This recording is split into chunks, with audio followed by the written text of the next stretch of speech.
Welcome to the Conversations That Matter podcast. My name is John Harris. The theme for today's episode is fighting back and full speed ahead.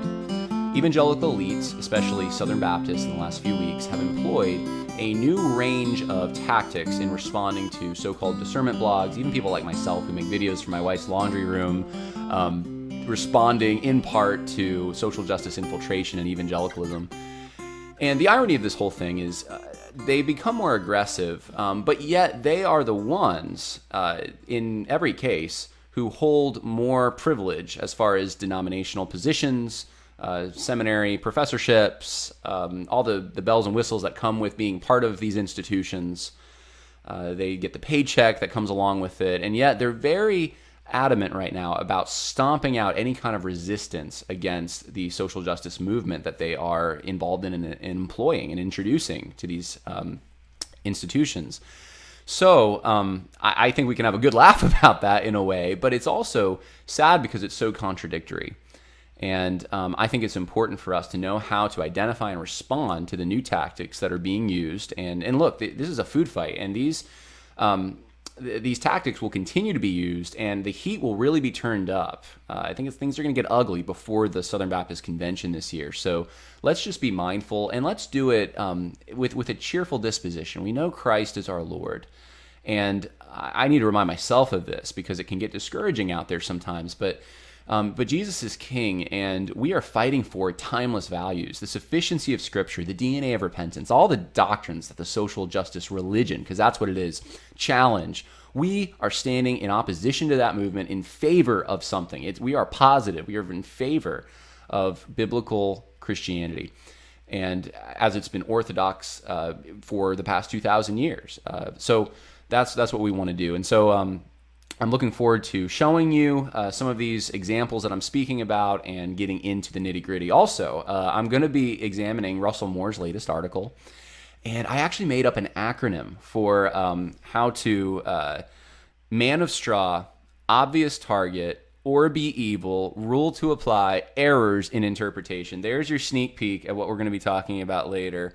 And this is all obviously an acronym I made up off of the word Moore. So it's Russell Moore's last name. Before I get into all of that, though, I want to talk about something that is perhaps more important.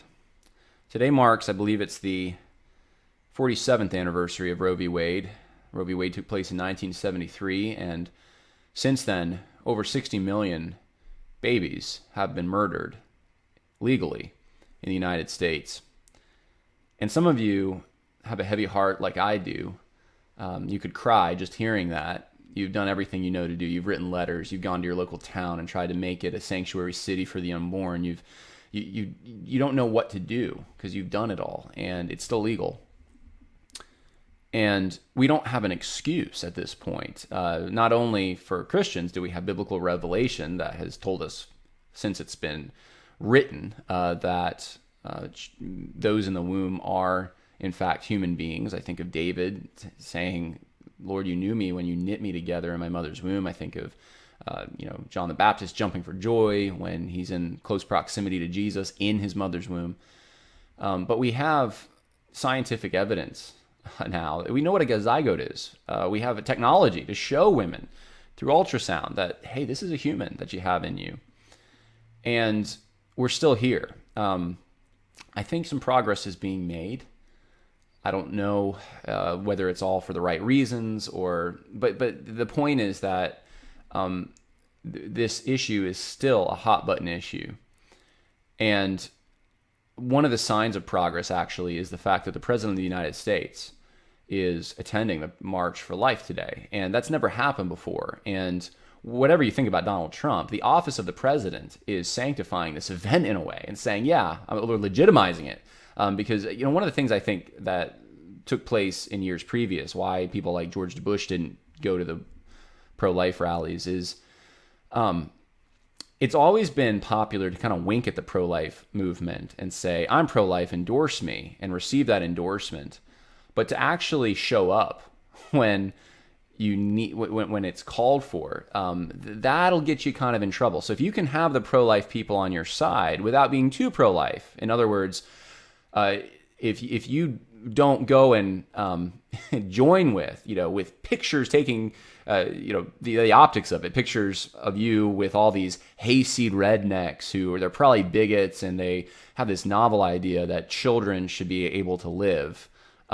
If you're in one of those positions, it's viewed as compromising. You're giving up your modicum of moderation. And the moderates they don't like that. And, Donald Trump is someone that I did not vote for in 2016. I was not in a swing state. Maybe that would have changed things. I don't know. But I took what I thought was a principled stand. And I'm going to be talking about what I'm going to do for 2020 because I think it will be different. But at the time, that's what I thought. And one of the issues was the pro-life issue. I didn't think Donald Trump was truly going to be pro-life. I saw those videos of him back, 15 years ago, saying he had New York values, he's pro-choice, and then all of a sudden he has this conversion to pro-life before running for the Republican Party. I didn't believe it. But to his credit, he's the first one to do this, and I think we need to give him credit for that. Whatever his motives are, he represents the office of the presidency, and he's doing what all the presidents should be doing, really. So I just want to encourage you with that. You probably are already aware, but that's my take on it. And we need to keep fighting this on a local level. I think I've been waiting for men who don't seem to have spines, but men on the local level, on the state level specifically, to stand up and say, we are not going to have abortion. And that's starting to happen. It's starting. But it's been almost 50 years, and we haven't had states willing to nullify on the issue of abortion and then say, make my day. We have states that do it on the issue of marijuana. We have cities that do it on the issue of illegal immigration. But leftists have always been more, in the last 100 years, really, they've seemed to have been more bold in what they're trying to do in societal revolution, and they tend to hang together. We tend to be more isolated as conservatives, and that's why the March for Life is important. It's important to get encouragement from people, even like myself, who agree with you. You're not crazy. This is morally wrong. And when God judges this country, if and when he will, but if we live to see a real judgment, like an Old Testament type judgment, I'm sure over 60 million children will be at the top of that list. And so anyway, I wanted to highlight that, and I'm going to circle back around to the pro-life issue because I'm going to examine Russell Moore's article on that later. But let's talk about the main theme for today's episode, and this is kind of my niche right now, I guess, for lack of a better term. By the way, before I get into my niche, I actually need to announce this. I'm thinking of changing a few things up. I'm a very, very busy guy right now, especially right now. I'm not going to bore you with the list of all the things I have going on, but this is kind of a side project. But I've wanted to become more disciplined and streamlined in what I put out and strategic and giving you positive things that you can share. Shorter, positive videos advocating Christian positions on so maybe, for example, like let's do one on gun control. Let's do one on was Jesus a socialist? I've been wanting to put out some short, kind of hard-hitting episodes, and what I'm going to try to do is put out something a little short, something you could share with maybe those who are more moderate or on the fence, and you could say, hey, check this out. Check out this guy's arguments. And then I want to do kind of maybe a longer form discussion, which is what I'm doing today. And they're both going to be helpful for you, but it's an idea that I have, and I do have some hard-hitting content coming soon. Not just the SBC. I'm going to do something on the PCA. There's a lot, guys. There's a lot. But pray for me. Pray for those who are on local levels trying to fight for the pro-life movement. Pray for those in the Southern Baptist Convention and the PCA and those who are hanging tough. I get their emails sometimes privately saying, hey, keep going. We're doing what we can behind the scenes. And, God is still at work. There are those who have not bowed the knee to Baal. And so with that being said, let's get to the main topic, which I know you're waiting for. So Baptist Press puts out this article 2 weeks ago. I think this is the beginning of the change of tone that we see coming from the elites who want to stamp out any kind of questioning. The article says, Explainer, ERLC, George Soros, and Evangelical Immigration Table. And the point of the article is that, essentially, George Soros is not funding the Evangelical Immigration Table because Snopes said so. Now, Snopes, they're the ones that fact-check Babylon Bee, far left. We usually don't take them seriously. And many media outlets since even 2013 have reported on this and confirmed that yes, George Soros does fund the evangelical immigration table in part. And I'll give you an example: the Blaze right here, National Review, both obviously more on the right. But there's probably like 6 or 7 outlets that have confirmed this. And here's the kicker, though. Look at the Blaze article. The subtitle says, "If God can use the jawbone of an ass to achieve his purpose, he can use George Soros too." Who said that? It was Richard Land. It was the head of the Ethics and Religious Liberty Commission for the Southern Baptist Convention, the URLC, the one that Russell Moore now heads up. So you have the previous ERLC leader saying that, yes, George Soros funds this in part. And there was another quote I found. It was an ERLC guy today who's saying, no, he doesn't fund it. And someone screenshot a couple years ago him admitting that Soros funded it. So it's like, you can laugh, but it's really sad, honestly. So here's the point, though, I'm trying to make. I'm trying to weave a narrative. I'm showing you the big picture here. And my question isn't so much about Soros. I mean, the reason we are concerned about Soros is because we know he's up to no good. He's for open societies. He wants to import Democrat voters, essentially, people that are more accustomed to socialism and will vote that way. And he's using evangelical immigration table to even just move the needle a little bit. If you can just move it a little bit, then you can, the country's at a tipping point, and you can change the very character of the country. And this has been proven that illegal immigration has influenced elections. And so all that to say, I did an episode, a month ago where I talk about the evangelical immigration table and what their mission. I mean, they do things like they'll say, well, the image of God means you should never deport anyone. Really? The image of God says that? No, you're taking a concept that's biblical and then you're smuggling in your ethics underneath that concept and claiming that that's the biblical concept. That's not how you approach the Bible. But that's the ERLC for you, and that is the evangelical immigration table for you. So, all that to say, that's the concern. But the greater narrative that I'm trying to weave here is that they didn't have to respond to any of this. They didn't have to write this article, but they did. And it's been years that so-called discernment blogs, and I don't endorse every discernment blog, but they broad brush and they'll say that it's just all these people are the same. They're all, just discernment blogs, crazy people, whatever. They're all saying, they're all lying, they're all slandering. And that's just not true, guys. It's just not true. And they could have said this much earlier. Why are they saying it now? Maybe it's because people like Todd Starnes are saying, I don't want to fund George Soros stuff. Don't give to the ERLC.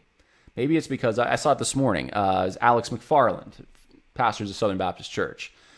He says, yeah, I don't think my church is going to be, we don't give to ERLC, and you shouldn't either. Don't give to the cooperative program if you're an SBC church. Guys, mark my words, I don't think the books will ever be open to us, but they are losing money because of this. And now maybe they're getting it from other places, but it's got to be hurting them, or else, they hate acknowledging these concerns that so-called discernment blogs have. But they're now starting to answer them, and they're doing so by pointing fingers and making accusations. And this is just kind of the beginning. This is also what happened this week. Check this out.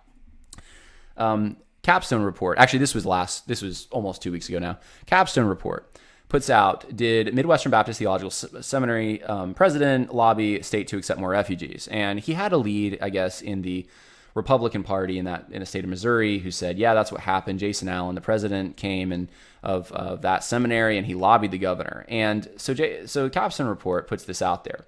Well, Capstone Report made a mistake. According to them, they put out a retraction, and they apologized and said, you know what, we didn't have another source to back this up, and we're sorry. It was wrong. It was bad journalism. And I think they still don't really know. It's kind of a he said, she said situation, what actually took place. But, if you believe what Jason Allen says, and I think there was another third party there who said, hey, this didn't happen the way Capstone Report is reporting it. I don't know if Jason Allen went at another time, where this lead came from. I'm not aware of any of that. But the point is that Capstone Report could not substantiate the claim, and they retracted. They apologized. And, good on them for that.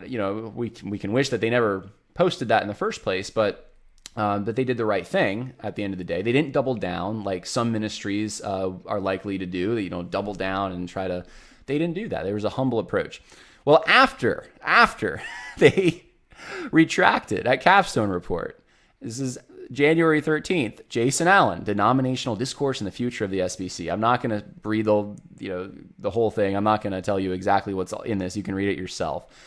But yeah, he's pretty hard on Capstone Report. And it's broad enough that he's talking about more than just Capstone Report if you read it. Al Mohler comes out, reposts an article from NBCpathway.com, says this is the kind of slander that the Southern Baptist Convention cannot endure. This is after the retraction, mind you.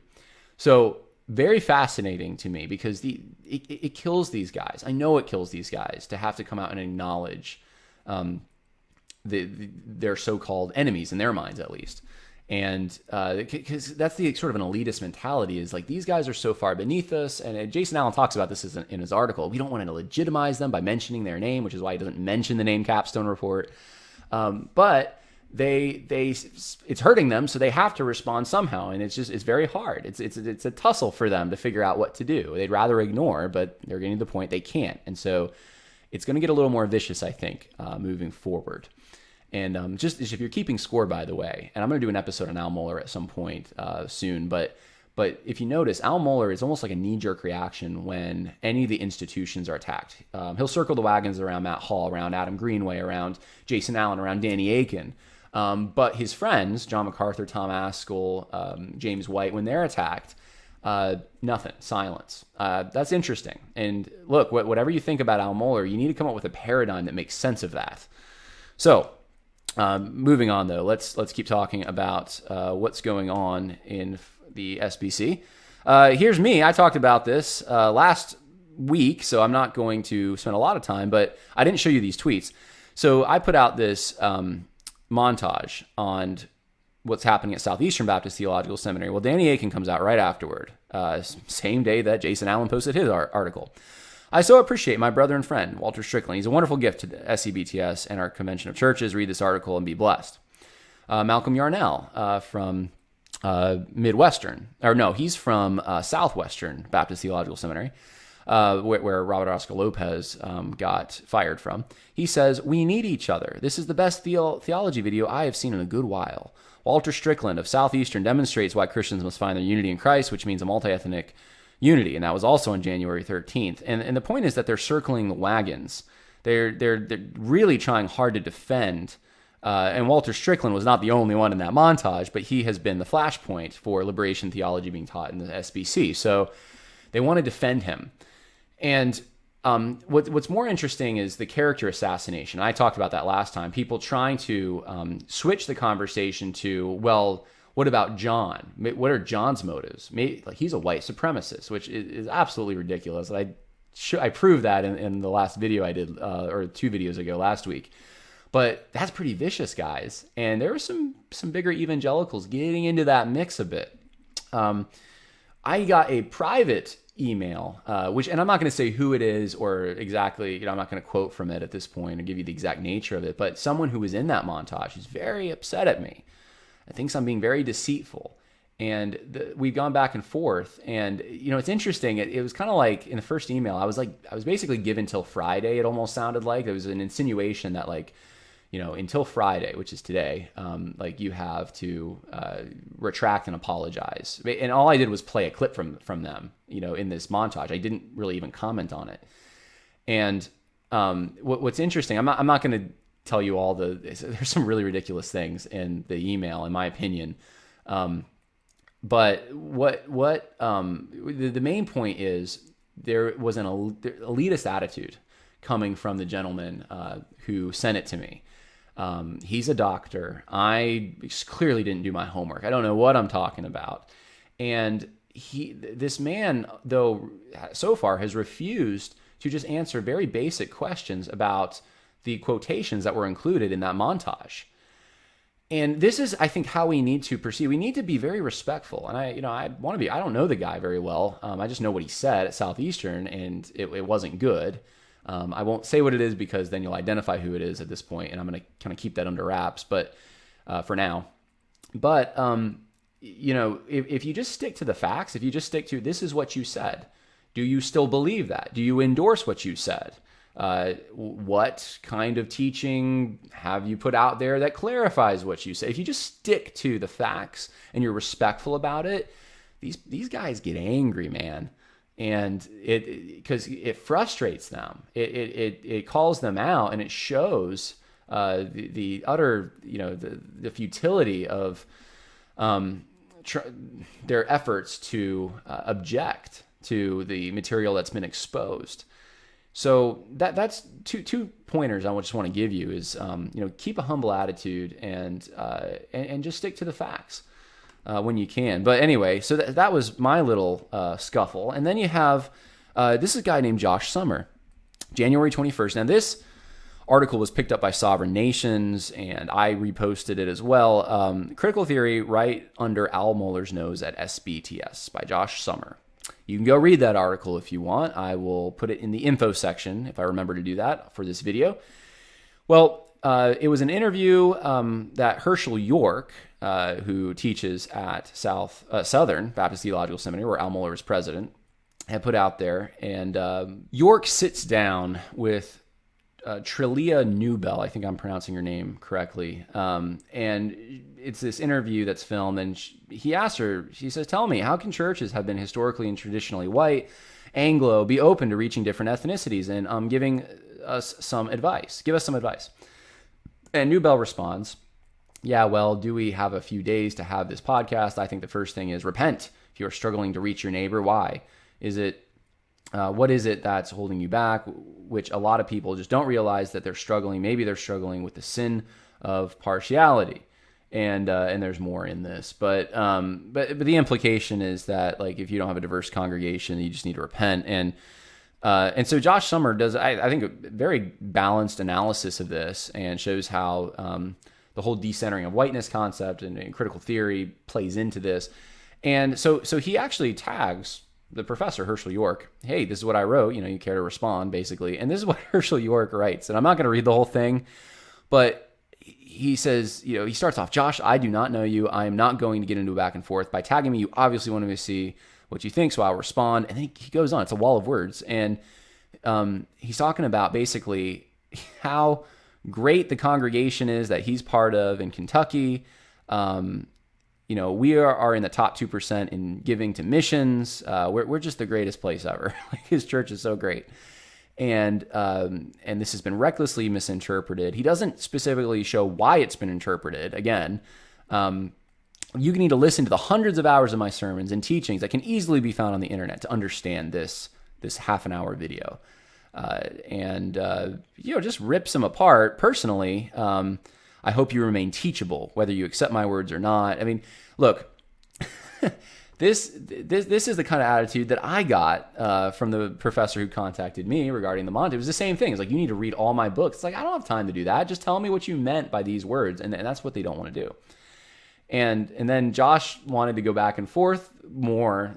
He just wanted to say, like, hey, could we maybe do like a video chat or something and talk about this? And he's like, no, I don't have time to do that. So this is kind of the lashing out that we're starting to see in the Southern Baptist Convention. They're not ignoring it anymore, which they were for a long time. And I think part of it is this, guys. This is key. The traffic going to so-called discernment blogs versus the traffic going to establishment websites in the convention.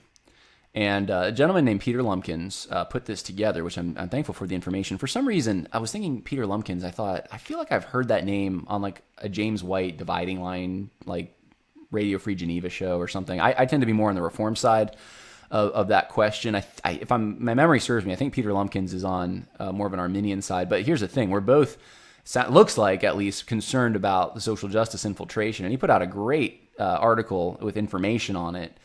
And here's the information, guys. Just check out these numbers. Almohler.com is, this traffic ranking in the USA is around 83,000. Russell Moore, 183,000. J.D. Greer is not even listed. It's not applicable, I guess. Baptist Press, 39,000. SBC Voices, 88. Baptist News Global, 32. All right. Anyway, there's just a sample for you. Pulpit and Pen is at 5,000. 5,716. Capstone Report, 25,000. The Warburg Watch, 111,000. Reformation Charlotte, 8,000.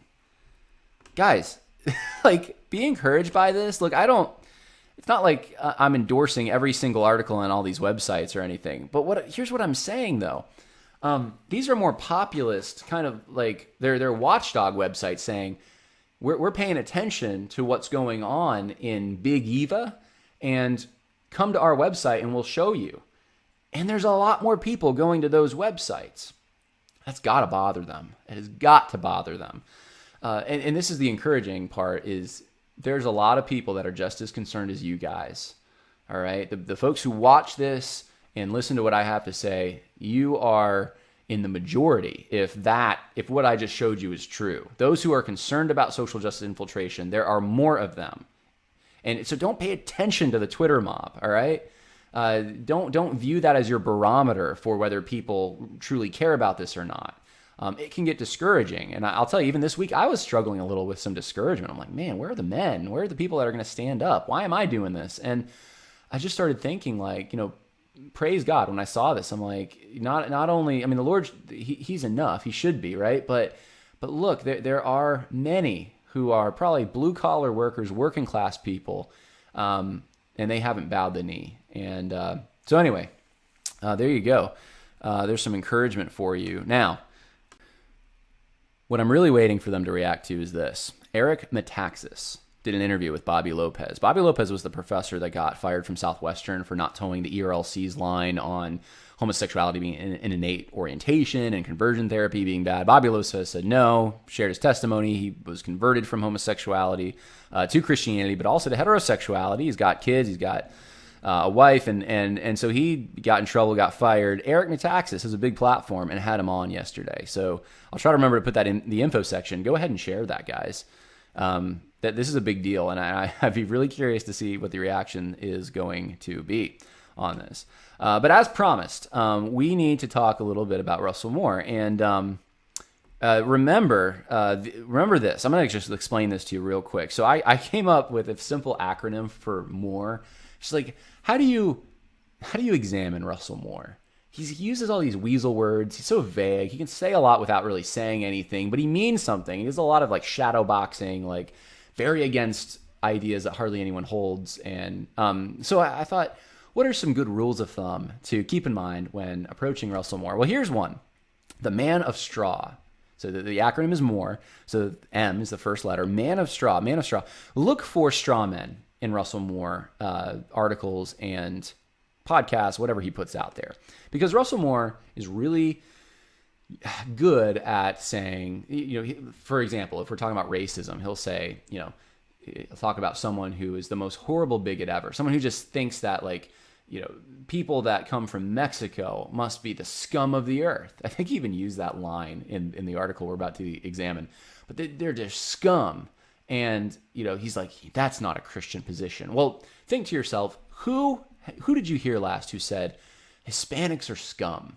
Is there anyone who said that? They literally said that? They believe that? They advocate that? Yeah, chances are probably not. And if you do know someone, they're probably really, really fringe. And Russell Moore will treat that position like it's some mainstream problem evangelicals have. Like, there's so many of evangelicals out there that just think immigrants are scum. So, or Hispanics are scum, or I think in this article, I didn't quote it, but it was like, prisoners are scum. Someone who believes that is wrong. It's like, yeah, they're wrong, but that's a straw man. And why are you bringing that up? Why are you, you're getting your readers to agree with you on something that everyone agrees on just about, and then you're using that to make a point. So look for the man of straw. The second part here is obvious target. So who's Russell Moore obviously talking about when he's vague? In this particular situation, I'm pretty sure he's talking about Donald Trump, but he doesn't want to say Donald Trump. So he gives describers. He throws things out there to put questions in your mind about someone who, I don't know, would use political power to use the pro-life movement for political power reasons. Well, who might that be? Well, he's doing this the day before Donald Trump is the first president to speak at the pro-life march. We know who he's talking about, okay? So you think through, who must he be talking about? Because he used vague descriptions, and then he hides behind it. All right, so the next letter is O, so more. So we got man of straw, obvious target, or be evil, or be evil. So this is the false dichotomy. So it's like either agree with me or be evil. So if you don't agree with my plan on how to tackle an issue or my concerns about a certain issue, then you're like that guy who calls prisoners scum. So just be with him. So look out for false dichotomies. So it's either individualism or it's communitarianism. It's one or the other. I'm going to do a video at some point where I point out that that's a false dichotomy. There's actually a tradition which takes into account individual rights that are God-given, that parallel responsibilities God has given, and the attachments that organically just take place in community. It's not like, well, you're either an Ayn Rand kind of libertarian or you're a socialist. Like it's not just like those are the only two options. And I'm giving that as one example that gets thrown out there all the time, as you're either an individualist or you're communitarian. No, there's actually those aren't the only two positions, and there's even differences within these supposed positions. And Russell Moore is a master at doing this. He will throw out false dichotomies, and in this one he does it with you're either pro-justice or you're pro-family, and we need to somehow wed these two together. And you can't find yourself on really one or the other side, or else you're compromising something. So if you're on the pro-family side and you don't care about like Black Lives Matter, then you're not pro-justice. So he's ascribing a label to you. And so this is what's called a false dichotomy. All right, what's the next one? We got more. We got man of straw, obvious target, or be evil. And then we have rule to apply. R is rule to apply. What's the rule that Russell Moore wants you to apply to situations now? So, for example, in the article, the podcast, it's a transcript of became an article, but the article I'm about to go over with you, what you need to be asking yourself is, how does he want you to change after you read that article? What's the interpretive framework he'd like you to apply to situations? What's the rule? And there might be a few in this particular one, but one of them I think is he wants you to go through life now and scrutinize the motivations of people who are pro-life. Are they doing it for power, or are they doing it because they're truly pro-life? That's one of the things now that the thought you're going to have in your head that maybe wasn't there before, and it can look that kind of thing can cause conflict within the pro-life movement. And I'm not saying there's not a legitimate perhaps concern there, but you got to be asking yourself, what's the motivation? What's the rule that he wants you to apply? What's the takeaway? And then fifth, we got man of straw, obvious target, or be evil, rule to apply. And then E for more, errors in interpretation. Errors in interpretation. Look for it every single time Russell Moore opens his mouth. Look for when he says something like the Imago Dei, or something like treating your neighbor like you would want to be treated, or he throws out the Good Samaritan, or some biblical passage, principle, something he throws out there, and he does not apply it or interpret it correctly. And you got to be paying attention to this, because he's really sneaky with how he does it. I pointed out earlier with the evangelical immigration table, they'll throw out like, it's wrong to deport because image of God. Well, that's image of God doesn't say it's wrong to deport. Russell Moore does that kind of thing all the time. So back to the drawing board here, man of straw, obvious target, or be evil, rule to apply, errors of interpretation. And I don't expect everyone, including myself, to remember all that, but I thought it was fun and helpful. And maybe when you're watching Russell Moore stuff in the future, it will come to you and you'll remember that. So how do we have discernment and apply these rules? Let's go over this article, and I'm just going to read you some of the quotes. So Russell Moore says, one thing I've noticed happening at the pro-life rally in D.C. is that you'll have, two, for lack of a better word, tribes of evangelicals that sometimes will be there. And he says, for lack of a better word, there's pro-family people and there's pro-justice people. So Russell Moore is giving you a dichotomy off the top. And then he says, here's what the pro-life people do. They come to you and they come to him and they say, my church, I can talk about abortion because people sort of politically and culturally are opposed to abortion, but I can't talk about race without causing an uproar. And I can't talk about sexual abuse of women without causing an uproar. And he says, the pro-justice people, they come to me. They say, my church or my setting, it's very easy for me to talk about racism and human trafficking and caring for the poor. but I can't talk about the unborn because, well, there'll be a backlash happening for people in the congregation about the unborn. Now, what's going on here? I said before, I think there's a false dichotomy. Actually, what I think is happening is we're also more setting up a false dichotomy, but he wants you to recognize that it's a false dichotomy. And he wants you to buy into really a new synthesis. He wants you to think pro-family is good, pro-justice is good, wed them together, create a synthesis, be both. And really what this is a straw man argument, the wedding of these two things. And this debate's been going on for a long time, to be honest with you. I mean, people who are my age who think that, the wisdom of Russell Moore, goodness gracious, it's been so long, we've been under the shackles of fundamentalism, and finally, we know how to engage culture. They just don't realize that this debate was happening through the 70s and 80s. I mean, Ron Sider and Jim Wallace and John Alexander and Tony Campolo in the 90s. And the list goes on. There's a lot of names out there, people who are trying this very tactic.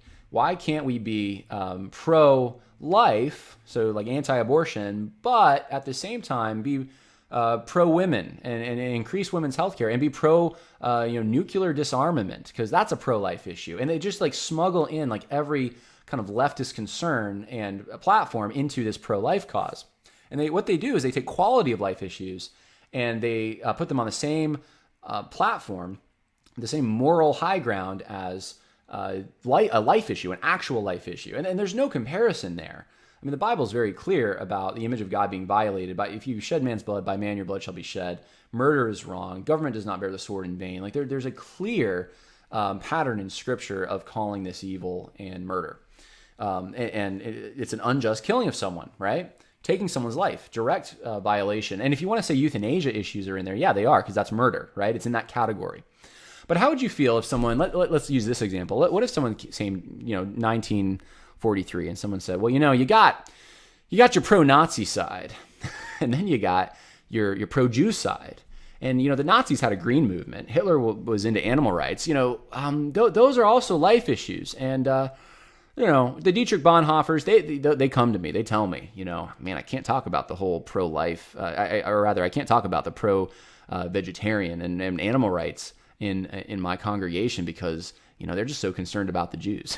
And then, a Nazi pastor come to you and say, well, I can talk about what's happening with animal rights, but I can't talk about what's happening with the Holocaust. You would laugh that out of the room, that logic. You'd say that's ridiculous. There's a Holocaust going on. Forget about your plants and go save some people. And I just want to kind of morally shock you out of, I think, the spell Russell Moore is trying to put on you.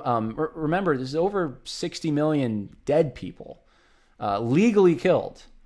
And, we're going to put, all these other issues on the same level as that, these quality of life issues. Now, the other thing going on here, and you need to recognize it, is that there's a reason there's supposedly two groups and they're more or less separate. And it's because there's two basic understandings or worldviews, if you want to use that word, or there's two basic philosophies that that people are coming at this with. Now, overwhelmingly, most of the people are pro-family. They're not this pro-justice side Russell Moore's talking about. And there's some people like that, but a lot of pro-family people at the March for Life. And the reason that issue, I think, has resonated in that community, in a conservative community that believes in kind of a limited government, which they find the responsibilities to government outlined in Scripture, and they want those limitations. They believe in rights being wedded to responsibilities God has given. I mean, there's really is a tradition that goes back to a biblical understanding of government that these guys have. And life is just the premier thing that government should defend. And to have government not defending it, to actually forcing local municipalities and states to not do their jobs from a national government in order to allow murder to happen, that's unconscionable. And so for someone who's trying to operate from a biblical framework to be against abortion and to also be against, let's say, welfare, the kind of welfare that is from the top down, federal, that, let's say, does not take into account whether someone's working or not. It actually rewards, it incentivizes people not to work. I mean, that's anti-biblical as well. And I could even make an argument that that's denying someone their dignity. There's dignity in work. And so, anyway, I don't want to get on every single issue here, but I just want to make the point that there's actually a consistency in the pro-family side. And to say that kind of person, well, you're just not, concerned about the poor, caring for the poor. It's like that person, they may be the biggest charitable givers ever. So watch out for those weasel words when someone says, well, caring for the poor is no. One side, the supposedly justice side, does not have a monopoly on caring for the poor.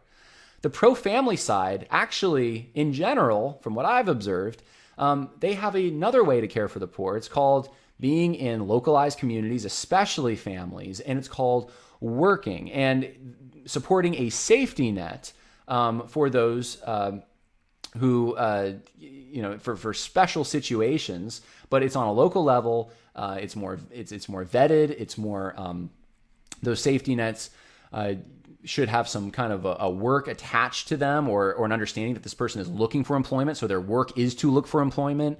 So anyways, that is actually caring for the poor, right? So also more is being sneaky here, I think. And you hear this all the time about like Republicans. They just don't care about minorities. They just don't care about the poor. And really what it is they don't agree with the problems that are identified by the left and the supposed solutions to those problems, because they're smart enough to see some cures are worse than diseases, and you create generational welfare when the government becomes the daddy, right? So there's all sorts of complexities that Russell Moore just brushing over and saying, yeah, those pro-justice people who care about the poor, where what? So the pro-family people don't. So I want to point that out. That's very sneaky. And if we're operating by the acronym, you'd be looking at man of straw and or be evil. Man of straw and or be evil, because he sets up a straw man that we're supposed to be against both these sides. They're both these straw men, and then we're going to create a synthesis. And if you don't go along with that, well, you're just evil, man. You just don't care. You don't care about poor people, I guess.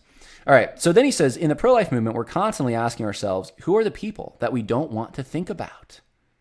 In the same way, when an abortion culture says, let's just not think about unborn children, let's call them clinical words and try to find some ways to erase them from our minds, where is that tendency showing up in us?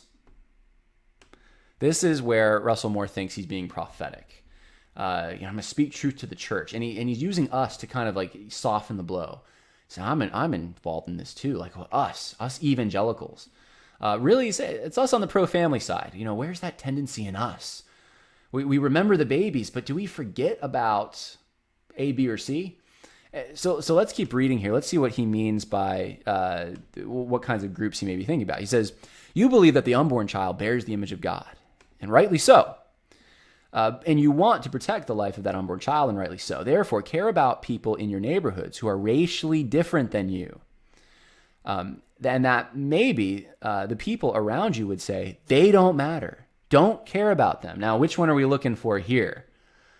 What's he talking about? Well, this is kind of like a straw man again. Who are those people who say to you, they don't matter? Those racially different people, man, we don't care about them. They don't matter at all.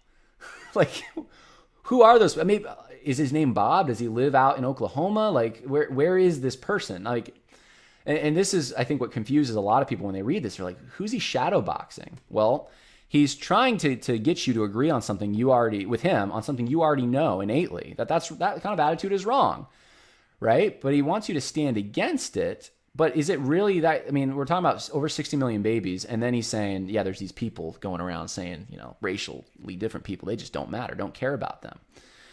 Who is he talking about? And here's where you also need to realize the rule, the obvious target. Who is it? Is it Republicans? Is it Donald Trump? Is it, he's angry about something. There's some person that fits this description who he thinks is an actual major problem in your life.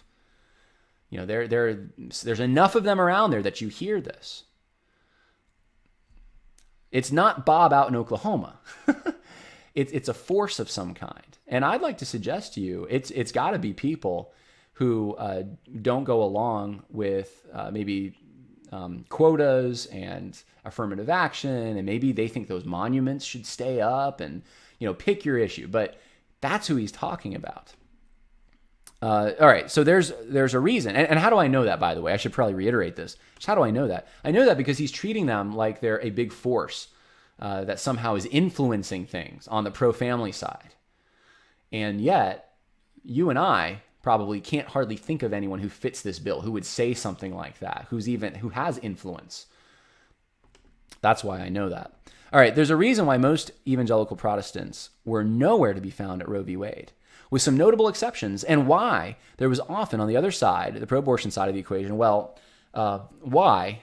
He asks. Is it because you had people talk about the image of God? They would talk about family stability and sexual morality and all those sorts of things, but they were not equipped to see how that applies to the unborn child. They averted their eyes from that. And here's the key quote. In order for evangelicals to be ready to speak a prophetic word against Roe v. Wade, they had to have a theology of human life, and they didn't for the most part. Now, I think he might be onto something partially here. It took some of these even religious right leaders, it took them a little while to start responding. But there's actually, I think, another reason for it that he's ignoring, and that is there's an anti-revolutionary tendency evangelicals had, especially in the 60s and into the 70s. And part of it, I think, comes from just a biblical teaching. Like, Paul wasn't a revolutionary. Jesus wasn't a revolutionary. Like, they didn't overturn the social structures of their day, the oppressive systems of their day. They actually wanted you to be salt and light in those systems. Now, it doesn't mean that they didn't stand for the truth or that they didn't, have a public theology. I think they did, but it was more the idea of let's immediately, take our signs and go protest something. That's just not how they are. And I think that was an impulse in evangelicalism, right or wrong. I think it was. And I think it with the Roe v. Wade being passed, it took some time for people to realize, for it to work its way into conservative communities, for them to start really realizing, wait a minute, this is affecting someone I know. Someone I know just had an abortion. That takes a few years. And for them to now see it in their local life, I think the same thing with the school prayer issue. It's the whole there was a lawsuit. I think it was in Florida where there was a Christian school that was also it was a big flashpoint in the 70s. Was being sued because they were supposedly violating civil rights and it wasn't based on a racial issue. It was a religious test and so forth. So all that to say. All these issues are kind of hitting evangelicals, working class evangelicals at the same time. And they're realizing their community, the people they know around them, this isn't an abstract thing. This is my real everyday life. It's hitting them. And that's when they're saying, hey, national government, get out of my community. Stop imposing these things. We don't want to see you around here. We're fine where we're at. Leave us alone. And so it was actually not this kind of, it wasn't as much of a, let's go and change Washington because we're revolutionaries and we're just going to overturn things. It was more like, hey, revolutionaries have changed things and we're going to put a stopgap measure in. We're going to stop them from doing what they're trying to do. That's why it was a conservative move and a populist move. All right. All that to say, and I know I waxed long about that. Russell Moore, though, I don't think sees that as much because he is a modern state kind of propositional nation, top-down, abstract principles kind of guy. He's not a populist. He's an elitist. And that's why I think he looks at these kinds of issues and he says things like this, that, well, they just didn't know. There was some information missing from them, that they didn't speak out right away. Almost like you have to have this impulse right away to lash out, or else like it doesn't, like if a rule is violated, you must immediately stand up against it. And working class people especially just weren't wired that way. And so anyway, I could say a lot more about that. Maybe I'll do a program on it one day, but I think because Russell Moore is missing, I think, a crucial angle to all this. All right. So something else Russell Moore says, he says, so when we're asking who is my neighbor, the answer is those who are bearing the image of God and are vulnerable and hurting in front of us. Those who are hurting. Yes. And often the people that we don't want to acknowledge at all. Are there people that you don't want to acknowledge? Again, we're setting up, I think, the straw man. And he's using the we to soften the blow, the corporate nature of this. Now, why don't we? Why don't we? He says, well, there are all sorts of reasons. Now, listen to this, guys. But one of the reasons is a tendency towards a herd mentality.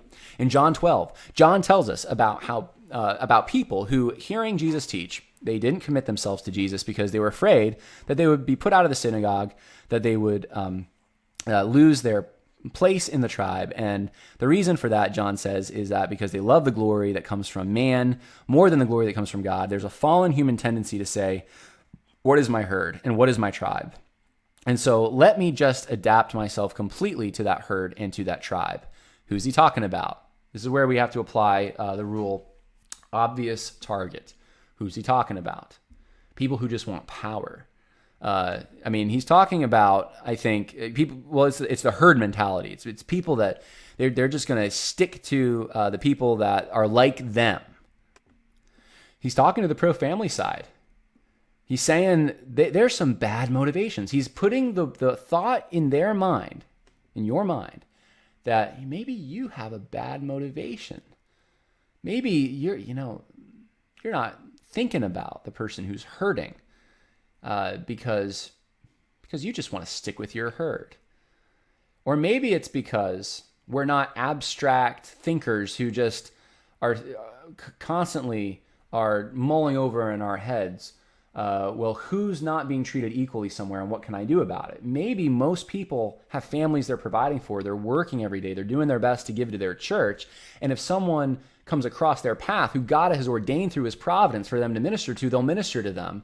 But they're not the kind of people that have the time to go and get behind every single cause there is out there. And maybe the last gasping breath they have is, you know what, the pro-life thing is really important. This is murder. I'm going to try to give a little time to that. How dare someone take someone like that and then starts putting into their mind the idea that, well, maybe you're the problem. Maybe because you have a selfish herd mentality. The herd mentality. So it's creating a new reason for why you might be the way that you are. And of course, no one wants to have the herd mentality. So you can change your position because it's kind of like or be evil. It's that other rule. It's like or be evil. It's like either care about these specific examples of quality of life issues or be evil because you just care maybe about the herd mentality. So he says here, I won't talk about the who is my neighbor question when it applies to say race or to say the disabled or to say the elderly person with Alzheimer's who is being ignored or in some cases around the world is actually being killed. So he's putting some meat on the bones here. He's getting a little more specific. The elderly person with Alzheimer's. Now, that working class person who doesn't have all the time in the world, it'd be great. I know some great people who go to nursing homes and they minister, but if you don't go and minister, is it because of the herd mentality? He's acting like there's this big group of people who refuse, and he's part of that group. It's we. He's saying he's part of that group, right? So it's either the Southern Baptists or it's the pro-family people or it's evangelicals. Like there's this big group out there. And because of the herd mentality, they're refusing to minister to the people with Alzheimer's. That's what he's saying. He's saying also, he says, well, that's not teaching one another. And that's not actually standing up for human life. That's just standing up for whatever the political values are of the group that you're with at the time. If you're pro-life for the reason of the herd mentality, that is. He goes on, he says, and what that actually means is that what we're saying is that your visibility to us is based upon your power. The power that comes with whether or not a majority of the people around me right now want to talk about you. That's Planned Parenthood. That's not only isn't an alternative to the pro-abortion mindset, that is the pro-abortion mindset. If an unborn children are useful to you, so you talk about abortion, then you're not really talking about abortion. You're talking about using these unborn children. All right. I've had it. That's it. He's saying if you are pro-life and you speak about pro-life things because you're for the purpose of power and you're using these children, you don't really believe in the pro-life cause, well, you're the same as Planned Parenthood. Guys, those two things are not morally equivalent. They're not morally equivalent. Murdering, if you speak against the killing of the Jews in Europe and you're only doing it because you know people will agree with you in America, you're just as bad as the Nazis. Does that work? Nope. No, it doesn't work. And again, who's the obvious target here? I think it's Donald Trump. Who's he? Who is he talking about? Politicians? Who's? Because he switched from the we. He was saying we have this problem, we have this, and he started to go to you. If you do this, if you do that, who's the you? He does these switcheroos where he gets you on your side because like we don't want to be bigots. Oh no, we don't.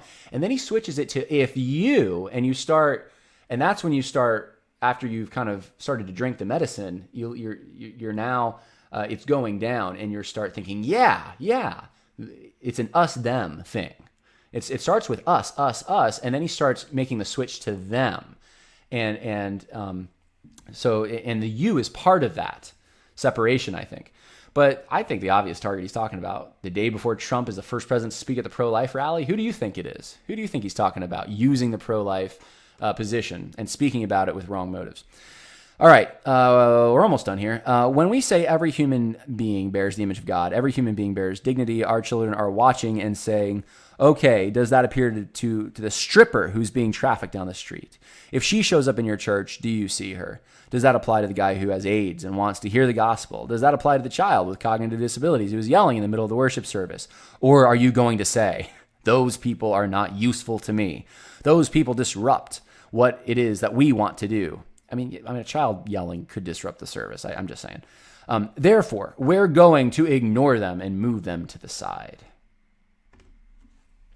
Who says that? Who says that? Who says child's yelling in the worship service? We're going to ignore them because they're not useful to me. I mean, he must have been in the worst churches I've ever heard of.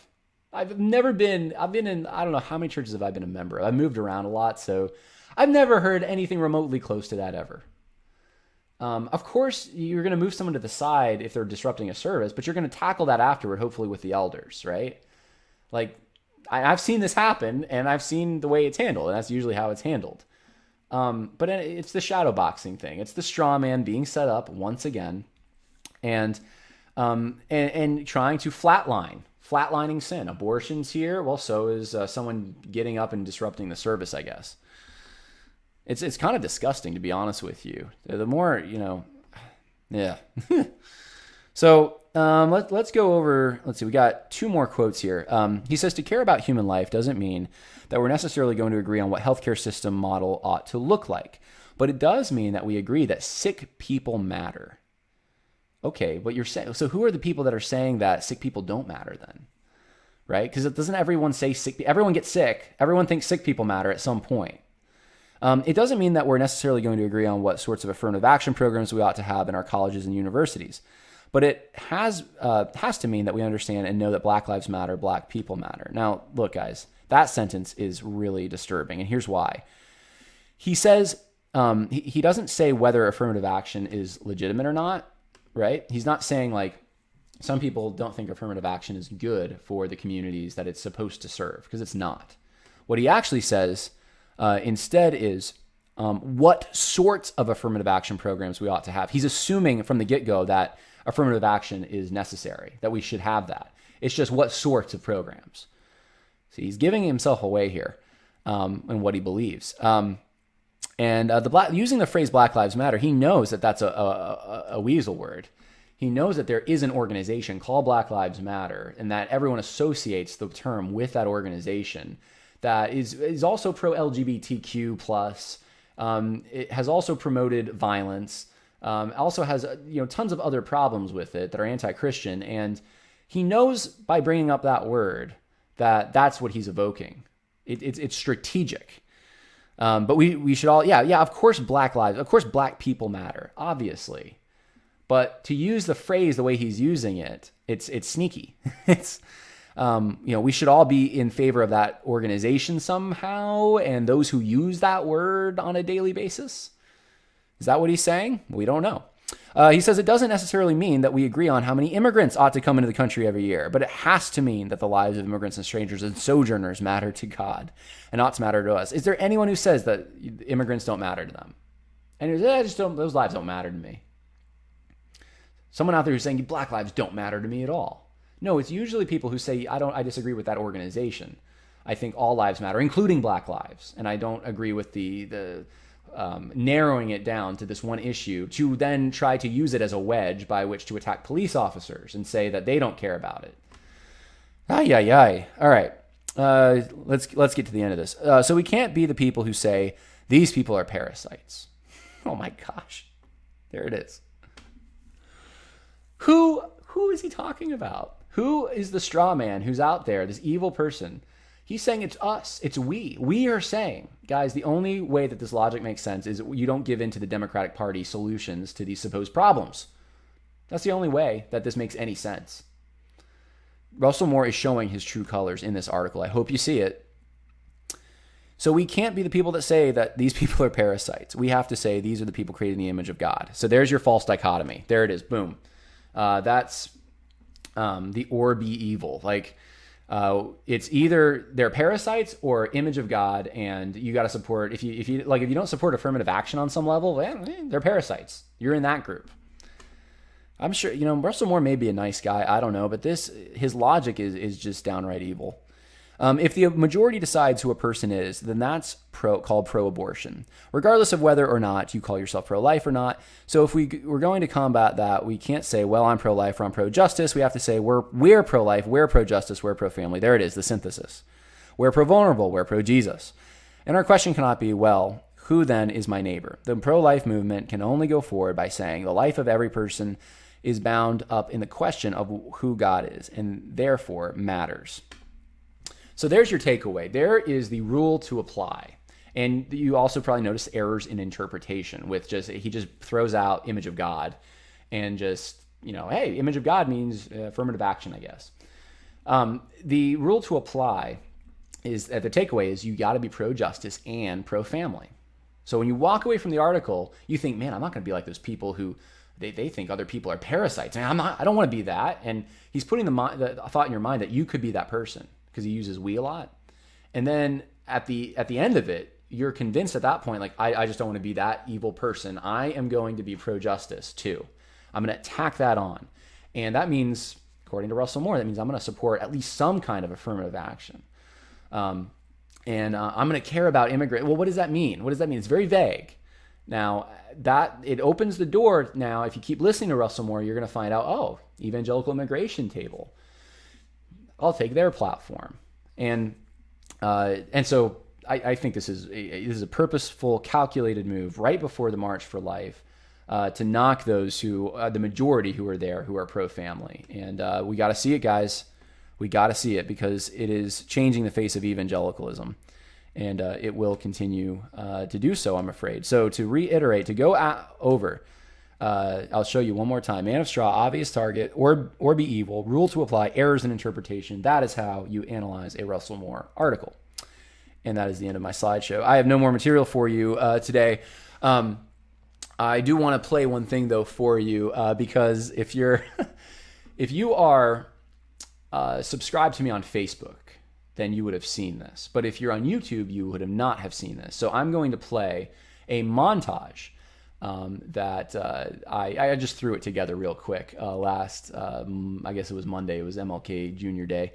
And it's just showing some of MLK's beliefs contrasted with some of the modern social justice warriors and what they believe. And you might find it kind of humorous because they're not quite in lockstep. They kind of contradict each other. So the same people that love MLK and will excuse his heresy and his running around on his wife and his plagiarism and use him and say, he's our hero.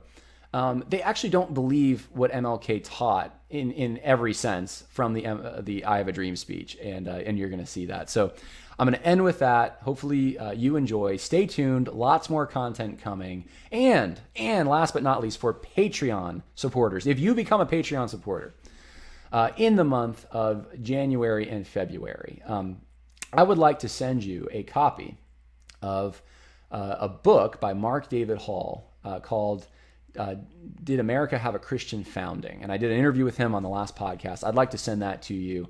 And as a thank you, if you become a Patreon supporter of $5 a month or more, it helps me out. There's a lot that's going on. I've been asked to speak at some things and to be at some conferences this year, and there's travel expenses involved in that and everything else. You guys have helped me in that tremendously. I'm not making any money off of any of this at all. but it does help with the logistical things. And so I appreciate it so much. Thank you. And let me know if you're a current Patreon supporter. Please email me. Just let me know you'd like a copy of that book, and I'll be sure to get it to you. God bless. I still have a dream. It is a dream deeply rooted in the American dream.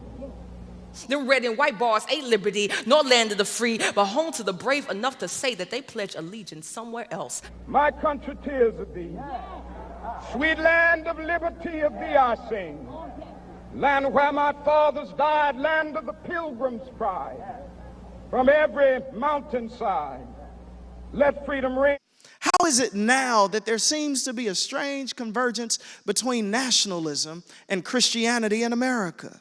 I have a dream that one day this nation will rise up and live out the true meaning of its creed.